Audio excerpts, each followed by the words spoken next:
Sa maniwala kayo sa hindi, mga ka-wonder, ang bangkang ito na replika ng balangay, isang sinuunang bangka ng ating mga ninuno.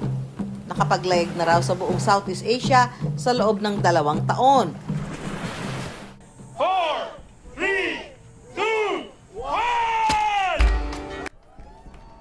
1! Ang punong mandaragat ng paglalayag ng makabagong balangay na tinawag nilang Diwata ng Lahi, ang team leader din ng kauna-unahang Philippine Mount Everest Expedition na si Art Valdez. Naakyat namin ang Mount Everest. Ang tanong, anong sunod? Pinag-isipan namin, o nga, bakit hindi kami gagawa ng sakayan na sinakyan ng ating mga ninuno?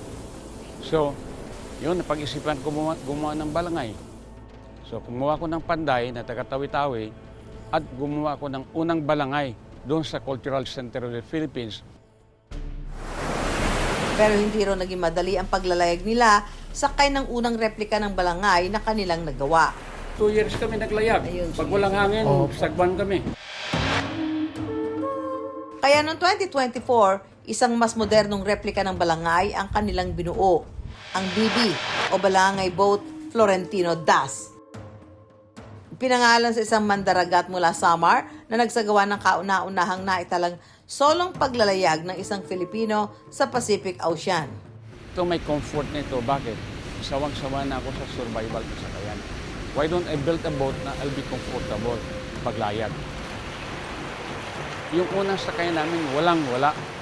Kung antukin kami, pagod kami, magsandig lang kami yung likod namin dyan, matulog ka din sa sobrang pagod.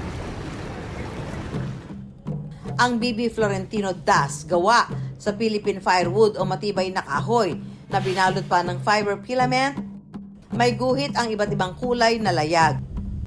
Itong balangay, makita ng ating mamamayan kasi colorful ang kanyang layag, makita nila yung tinatawag na maritime heritage natin. Ma-remember nila kasi ginawa ng dayuhan, talagang in-erase nila sa ating memory na tayo ay taong dagat. Mula paggamit ng sagwan, demakina na ngayon, may solar panel para sa kuryente. Natutuwa po ako na may ganitong efforts na gumagawa ng mga replika para sa balangay para magkaroon kahit papano ng glimpse, lalong-lalo na ang mga kabataan tungkol sa kanilang kasaysayan.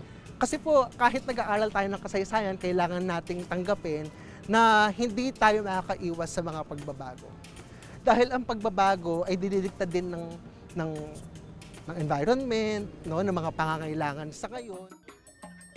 Kaya raw magsakay ng BB Florentino Das ng hanggang 19 na katao. Nakapaglayag na raw ang BB Florentino Das noong 2024 mula Butuan hanggang Palawan at Pag-asa Island sa West Philippine Sea. Pansamantala itong dumaong sa Taguig para sa pagpapatibay at nito lamang Hunyo muli itong naglayag sa Ilog Pasig at dumaong sa Pasig River Esplanade sa Intramuros sa Maynila. Sa kasalukuyang panahon, meron kang modern balangay. At least doon pa rin yung nung sinauna ko. Diba? Mapapakas mo pa rin. Hindi pa rin siya totally na wala.